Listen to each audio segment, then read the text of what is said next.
everything other than the preaching of the Bible. And when you read the local newspapers, and I meant to bring one with me, but in keeping with the rest of the confusion, I went and left it up the stairs in my study. But I wanted to show you the picture of a gentleman who was on the front page of one of the key southern cities, and he was heralded as a wonderful alternative to preaching. And it explained how this man had set aside the pulpit and had set up an easel.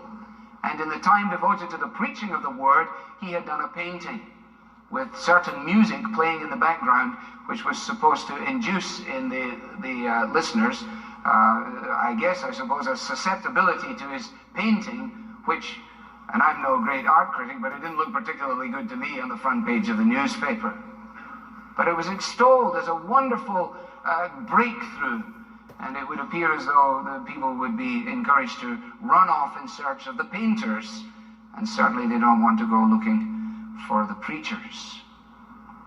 Now again, I think we come to this conference at a time when it appears, and I don't want to be unkind in this, but it does appear to me that if you have the right personality, your building is in the right location, and you can come up with a biblically diluted concoction of music, drama, self-help principles, and marketing strategy, that you will be able to grow a large congregation without anybody ever really knowing what God has to say in the Bible.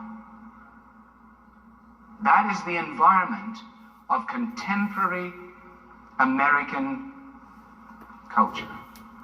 And out of that we come. And people would say to us, why would you want to come and spend such time listening to people simply talking out of a book, talking from a time that's so long ago and so far away? And of course, underpinning it all must be the conviction that the message is God's self-revelation, and that God has spoken, and that he speaks.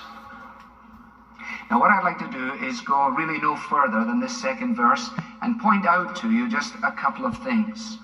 And first of all, encourage you to notice that this begins with the declaration of, if you like, the immensity of God is my footstool.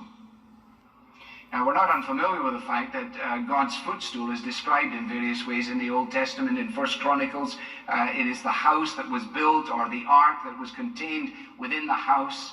This great picture of God's mercy with his feet, as it were, on the mercy seat in the ark.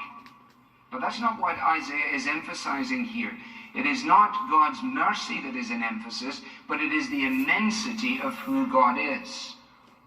The vastness of the heavens are his throne, and he puts his feet on the earth. Now, we're familiar with the fact, we say to our wives, can you give me something for my feet? And she will pull something from somewhere that fits within the framework of acceptable foot placing.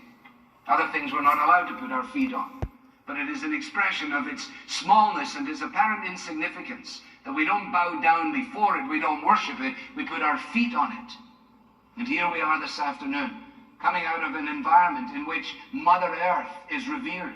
Hard to imagine that in the 21st century, such darkness, such pantheism, such weirdness could now be on the high streets of our culture.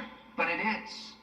And what are we to say to our friends and our neighbors who are driven by these thoughts and who are preoccupied with these concerns? How then does God view this? Well, the answer is, the earth, he says, is my footstool. After all, I made everything. Has not my hand made all these things? That's why they came into being, he says. Shoots us forward in our thinking, doesn't it, to John 1? By him all things were made, and without him nothing was made that has been made. Our God, as our children love to sing to us, is an awesome